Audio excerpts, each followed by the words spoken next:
Recently, we've become aware that the world of 3D printing with filament is getting out of control. That is to say, the quality is becoming almost indiscernible from resin printing, and we wanted to find out for ourselves. So today we're going to embark on a massive project that's going to involve 3D printing, hand greebling, and painting some iconic things. But what are we doing? So we're going to do Star Wars. We love the trench run, the iconic scene from the first movie as all the X-Wings dive into this big greebled mass of a space station. It's extremely claustrophobic. It's super hype. Let's see if we can do it, replicate it with 3D printing. Tiny X-Wings, lots of detail, and then some larger bits of Death Star. Yeah, glue and plastic card, 3D printing, and a whole lot of work. Let's see if we can make this thing movie accurate. Is 3D printing just as good as old school greebling? Find out. It's tabletop time. Thanks for your input, honey.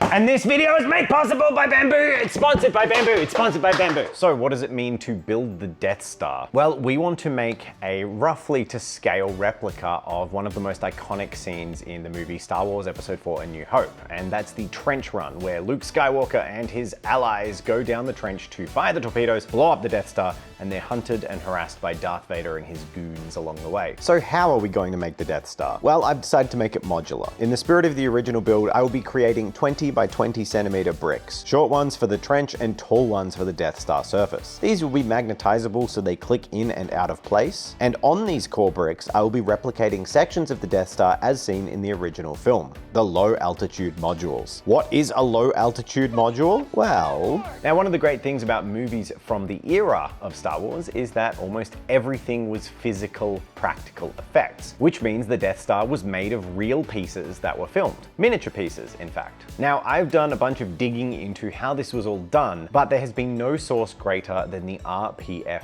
forums. This is basically a model and prop maker forum, and in particular I want to give credit and thank you to T2 Sides and Dan Durder. These guys basically did this project before us physically, and they've been trying to resin cast it, and it's been for over several years. They seem to be pretty big prop collectors of the original movie, but I just think it's super awesome. So we're doing like the YouTube version of that. Broadly, the Death Star is made up of 6 low altitude modules. That's what they called these pieces, and they could be cast in different sizes, but also broken up or cut in half. All of this together meant that they arranged these pieces to film all of the iconic shots. In watching this scene frame by frame, you can see some great moments where I believe we transition from a matte painting into these modules when they dive into the trench run, but also one of the important features of how wide the trench is. There's production shots where the trench is 3 tiles wide and others where it's 2. And I realized it's 3 tiles wide just when the camera swings in, because they obviously needed space for the camera to swing in, and then it rapidly narrows. So we're going to be making ours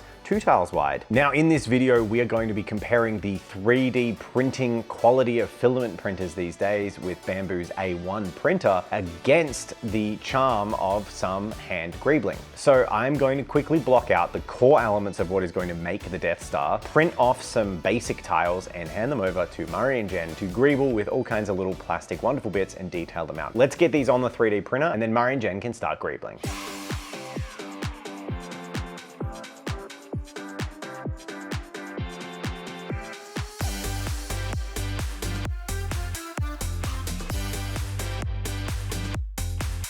Greebling is something that has been a part of hobbying since basically film was started around sci-fi fantasy. It's something I think that a lot of us particularly associate with Star Wars, but it was also, you know, in Red Dwarf, Doctor Who, pretty much anything that could get away with using small miniatures for things rather than, you know, cardboard set pieces. And I finally get to try greebling myself, like properly, officially, because I have this. This is an old battleship kit that I was given, and I accepted that gift, particularly with the mindset of, oh my gosh, this would be really good for greebling one day. Greebling is interesting because you kind of want to use everything, but yet not everything is always appropriate as I start going through these bits. And by not appropriate, I mean that a lot of these things will still have scale details on them. Like you want to use vents, mechanical doohickeys, and as many plates as you possibly can. But for example, in this kit, there's a lot of plates that have door hatches and windows on them, even like little life dinghies plastered on the wall. To achieve a particular level of believability and immersion, you need to pick the right bits, which unfortunately probably means that a lot of this kit isn't gonna go onto this. I also went through all our Warhammer bits, and those are just both too large scale, and there's just a lot of bloody skulls on it. Like, it's all skulls. It's all skulls and skulls. And the immediate thing I found out is, wow, this is really time consuming. Like, really time consuming. The textured plastic card is also really good for just making up bits, particularly these tiles. I can sort of break them into separate pieces, and then using larger pieces, that sort of makes it feel like it's a sort of repetitive power banks or something under the surface. Then we sort of got this corrugated surface, which you could sort of basically apply to anything, whether it's giant cables going in the ground, vent ridges. All that matters is it believable? And that's the fun of greebling, whether it's just people on forums going about finding the right parts for a Nebulon B frigate, or Adam Savage absolutely having an amazing vent about some process of creating things. It just warms the nerdy heart. I'm not sure how else to describe this. But anyway, I'm having an absolute blast doing this, and I wish that we had more time. And that's not I wish I had another hour or another day or something. This is something that you could put months into, and I bet people have put years into making things like this. And so as I start putting the final pieces onto these tiles, I have a newfound respect and love for this side of the hobby, and I cannot wait to do more of this, but you might not have to wait too long for that. Haha! Foreshadowing. Anyway, I think that's about done with these pieces. Finished! Ta-da! Finished. This was a lot of fun.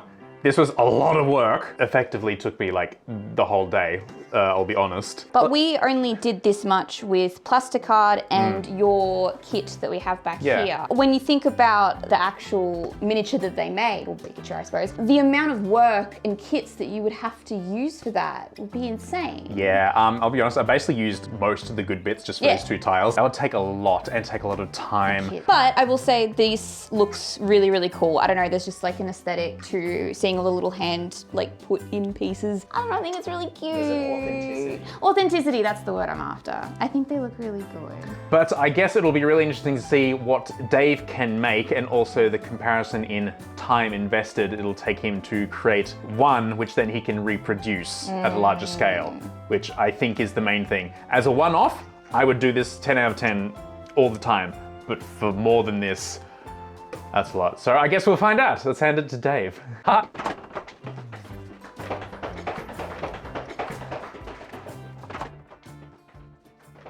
So Murray and Jen have done their physical greebling. It's time for me to try and show them up with some digital modeling. And I can't beat the charm of gluing plastic onto things. I just can't. But what I can do is make something high quality, replicatable, and mass produced. And something else I can do is replicate the exact design of these Death Star modules. You see, Star Wars fans over the generations have analyzed these tiles to death, and they've identified pretty much every single component that was originally used in this build. From every model kit, German tank kits, there's boat kits, there's airplane kits, so much stuff shoved onto the Death Star that to actually do it physically with Greebles would cost thousands of dollars to source all of these parts, and a bunch of these kits are probably now discontinued. But digitally, I can use photos to recreate not only the module, but also the pieces that were put on the module and create a pretty damn screen accurate version of these surface modules, and I can shrink them down to X-Wing scale so anyone can print them at home, because that's right, we're going to be giving all of these files to our patrons. If you want to print your own Death Star parts, join the Patreon and you'll be able to do that. Supports the channel, and we like to add these new little perks in there when we make digital files with our videos. Now, I thought digitally greebling this would be something that was a lot faster than doing it physically. But what I didn't anticipate is that I was replicating the screen accuracy. So effectively, that benefit of being able to reproduce these parts around the model kits effectively meant that I had to digitally sculpt a bunch of very accurate parts from a bunch of different model kits, which is quite time consuming. In fact, it took me an entire day of 3D sculpting just to create a single surface module, because I kept going back and forth and making sure all the proportions were correct, that it matched the reference photos and all of that. Now, I don't want to spend forever in a digital world when you want to see physical stuff printed and built, but I did want to add there are a few fun little parts and lessons learned, as well as some tiny modifications. The biggest one I think to make note of is the fact that on the Death Star original pieces, they would glue on several vents onto the model. These these were just bits of mesh, maybe brass etching sections from tank kits, or just chicken wire that is glued on to look like exhaust ports and vents on of these resin bases. However, no reproduction of art can avoid the filter of the person reproducing it. And here is where I did make some changes to this model. But I feel that this is a change of intent. Now, what I did is, as I was developing these digitally, I kind of assumed that a grate or vent like this, a mesh surface, is actually meant to be inset into the Death Star. So all I did is just inset these details slightly. That's the only change I made across the whole Death Star. I just inset some vents. Even as I'm saying that now, I realize it's probably silly because the scale of the Death Star means these aren't vents. They're actually like weird hash brown shaped living modules or something. I don't know. But overall, I think for the model, it actually looks really good having them inset, so I'm happy with it. But I gotta say, at the end of the process, I'm very proud of the result, and I can't wait to see how the printer manages to print it. We're gonna be converting over to the 2mm fine nozzles and getting the maximum detail we can out of these prints. And there's more you can do with practice and experience. This is basically a beginner's process with the printer. So just using the high quality settings, the fine and slow settings, let's see what we can achieve.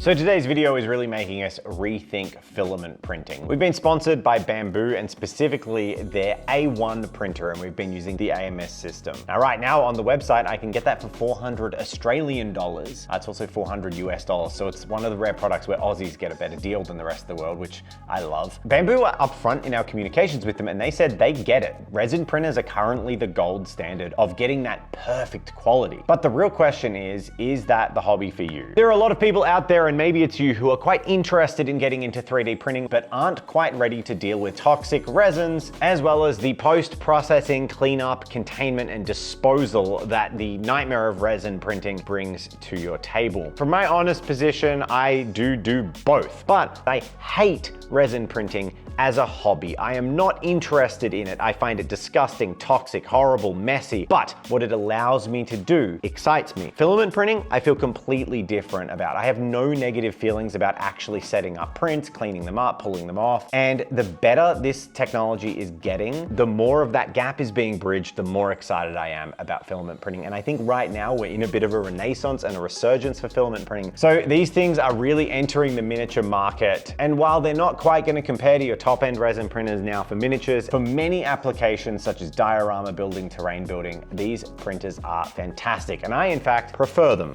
to a resin printer. So with all that said, go check out the link in the description. We've got affiliate links, so we get a kickback for anyone who grabs one of these awesome printers. They really are good. You've seen it in this video, and you're about to see even more as we're going to print some 2mm scale X-Wings. And a little hint, we've already done it. This is being filmed after the fact, and they come out amazingly. So let's find out. Oh, I hate this Jazz's weird ergonomic chair. How do you... Ugh. Here it is my piece of the resistance, and this is one that I had peeled off the plate earlier. That's what came off so easy. Anyway, it's done. The 2mm print high detail version of Death Star Module 1, I think this is, low altitude Module 1. And I gotta say, it came up really shockingly nicely. I can't believe the little details on the 2mm nozzle. We've never bothered, like, we just print factory settings. So to change to even just to factory high quality settings, the outcome, honestly, it's really impressive. It shows off how low and basic and polygonal the actual Death Star itself is, because it was all made with basic materials. And you know what? There's already been a bit of talk about how like the physical greebling is more charming, which I want to agree with, except I just digitally recreated physical greebling. Like, these pieces are pieces off model kits that the original crew used. I just made them digitally and printed them. And the best thing about that is you can print them too, because all of these files are going on our Patreon for patron members. So, you know, while there is truly a charm and a practical joy of the hobby of physically gluing it on, there are some advantages to printing it. But now that the tiles are printed, we need to test something beyond terrain. And I have the perfect test for it. If this printer can print a Star Wars X-Wing at the scale of the X-Wing miniatures game, which coincidentally is the scale we built these to, I think that's a pretty good showing. So I'm gonna crank up the settings and we're gonna see just how nice a print we can get out of this machine. Now, while I go up and find a file, it's time for you to all think about how many people in the comments went to correct me and actually say, hey Dave, it's piece de la resistance. Well, I knew that. I just wanted engagement.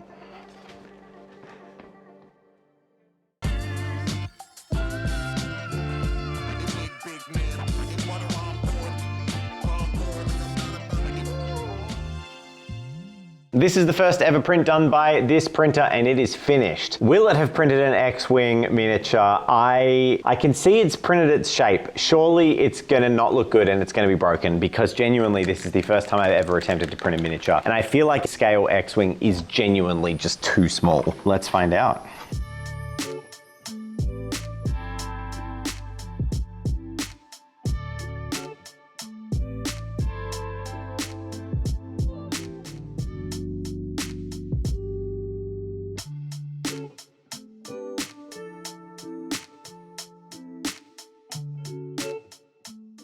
Well, it is safe to say we stress tested that pretty much as extreme as you can. X-Wing miniatures game are tiny with details smaller than the cast parts of like plastic kits for miniature painting. And it did a pretty damn good job. So we're gonna keep playing around and see if we can get some ships to paint for this awesome Death Star run. All right, so to truly compare our 2mm nozzle print, I wanted to print one on our resin printers. So I've chucked an X-Wing on, just put auto supports on, the file wasn't supported. Let's check it out. But before we can reveal the print, resin printing has some caveats. I gotta go put on some PPE for the toxic resin.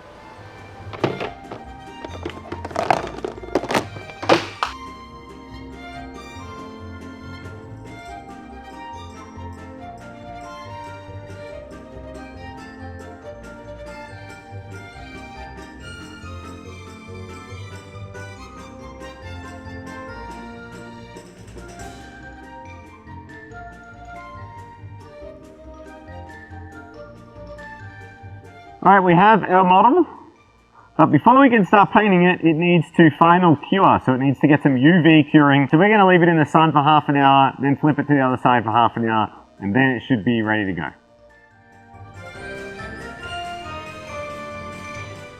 That's the story. That's resin post-processing. So I've done my comparison and I have to say I'm very surprised to tell you that there really isn't a huge amount of difference. Now, the resin print is still definitely crisper. It has a higher level of detail. It is almost flawless. But the filament print on this occasion has outdone itself. Really, you could not have told me 2 years ago that this is where we would be with filament printing. And I think that while display painters may want to keep to resin printing for the highest quality possible, and I do have questions about the durability of filament for wargaming, I definitely think filament printing is now really comfortable for like high detail terrain and also models that are part of bases, also things that are in dioramas, or even shockingly tabletop miniatures. Yes, I cannot believe I'm saying that, but I think they're getting to the point where really at tabletop distance, you're not going to be able to tell that the details are like slightly softer on a filament print. So it's a pretty damn good showing from filament printing. And resin printing, you're going to need to come up with a way to be a lot less disgusting for people to find it easy to use. Okay, so we're finally at the point where we can combine all the different elements. So we have pieces that Murray and Jen have greebled up based on my little polygonal prints. But then we also have these high quality 2mm print nozzle, fully digitally greebled pieces. And we can start to see the Death Star actually come together. And then nicely, that should attach snugly. So as you can see, once it's all together, it already looks so much like the iconic Death Star. Helps that the tiles were based off the originals. So now what do we got to do? It's time to paint this and bring it all together and make it look nice and uniform. And then we can add in the X-Wings to the trench run to give that really nice diorama vibe of the original attack on the Death Star from A New Hope. I'm really excited to see this come together, so let's get to painting. All right, Dave has just handed me the piece of this project that I was both looking forward to and dreading. And that is a tiny little filament X-Wing. And I have to be brutally honest, I am absolutely shocked by the quality of this tiny filament. I need to stress this, and I probably will several times. This is a filament X-Wing. This filament, like, wild. Anyway, let's paint this sucker. And so the first thing I'm gonna do is give it an undercoat of black and immediately take it up in a zenithal of white. This will give me a really nice gray dusting, which is very much in the mood of Star Wars ships. They're all dirty, they're all dystopian. And then I'm immediately gonna do something that I usually completely avoid with filament prints, and that's give it a wash. And I usually avoid that because the washes go into all the big layer lines, and then, you know, it's immediately apparent, like more apparent that it's filament. But this was fine. It just worked like a miniature. It just went into the tiny recesses. And now that the black wash is done, it's time to move back in. And buoyed up by this little piece of success, I'm gonna paint in a couple of off panels to give a bit more detail and also variants of color, just some off blues, particularly around the canopy, because, you know, that's accurate, and some actual ochre. And it's funny the things you realize when you actually analyze images, because looking at footage of A New Hope, I don't think I ever noticed that two of the opposing S-foils actually have a sort of spiral pattern, almost like a candy cane in blue on two of the laser cannons. I don't know how I've gone this long not noticing that, unless, of course, George Lucas remade it several times with different special effects, maybe used an addition. And so for the next step is something that, since the black wash worked, why wouldn't dry brushing? Another thing that I wouldn't do with filament because it only picks up the layer lines. And I throw it on this and wouldn't you know, it picks up the detail perfectly. It gets some of the layer lines. You almost can't tell, it's ridiculous. And so I can immediately go on to more steps like painting the red down the sides of the X-Wings. And this was another thing that I had to put a bit more research into watching the scenes from the movie. He has slightly segmented red lines going down his fuselage, the nose of his ship. And I also learned the spirals on the S-foil laser cannons as well. Anyway, final touches approach and I start painting little R2-D2. Probably the most colorful thing on this entire ship following the red panels, particularly because everything else is sort of like grind down and R2-D2 is quite bright. Like he's a chrome boy with a band of blue. And so painting him was, you know, pretty straightforward. It was literally just a ring of blue and then I decided to sort of re-highlight him. And then I get to do something that's also don't usually do with filament prints, and that is put on some weathering pigment because that will really sell the grimy nature of Star Wars ship aesthetic. So I'm gonna slap black all over the backs of the engine where they're gonna be, you know, burning up and disgusting, and immediately pat myself on the back here, but this looks alarmingly screen accurate. I am really happy with this. And again, this sucker is filament. That's awesome. This is awesome, and I think he's pretty much ready to go onto the board. We just need to rig up a little bit of wire to make him flying, and that is absolutely perfect. I cannot wait to see this all come together. So why wait? Let's just go find out. So all of our pieces have been printed. We have also glued them onto the bigger blocks and added in magnets as well. I'll just show you what that looks like. Ta-da! We have piece, we have a magnet, looking all good, looking spiffy, looking ready to paint. So to speed up this process and make it as fast and as easy as possible, we're gonna use airbrush. Airbrush. Airbrush. Airbrush. And guess what color we're gonna spray it? We're gonna spray it gray, which is kind of funny because it's already gray anyway. Yay. So we'll do a first coat and then we'll work our way up from there. But I get to use all of this exciting stuff today, so yay.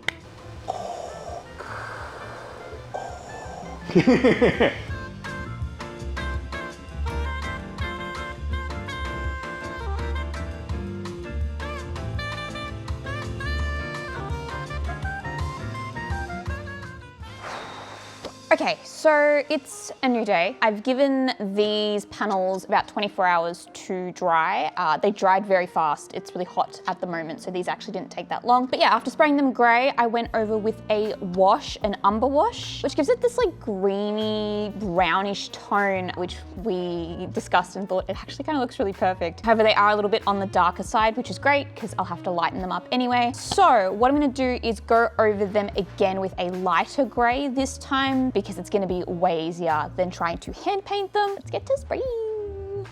Spraying.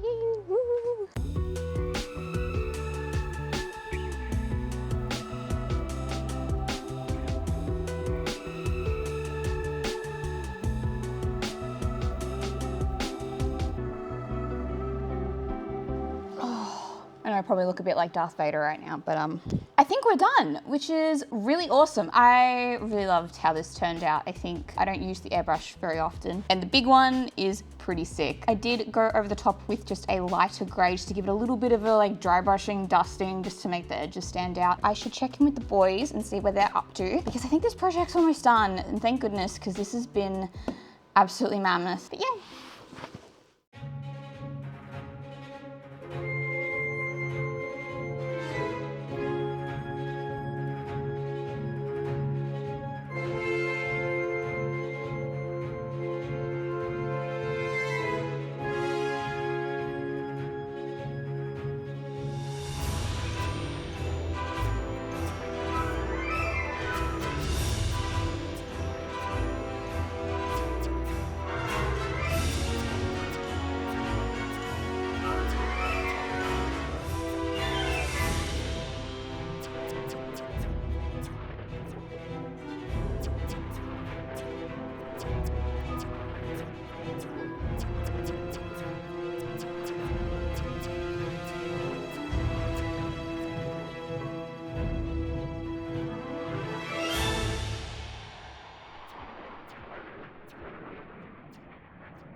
Thank you so much to all of our patrons who support the channel. If you would like your own low altitude modules that you can 3D print, we will be making these available to all of our patrons. Yes, everything that we have produced in this video, so that is the modular Death Star Trench Run set, as well as the tiles, will be given to our paid patron members. We have been doing this quite a lot recently, so if you'd like to join and support us and get little bits every now and then for our projects, consider becoming a patron.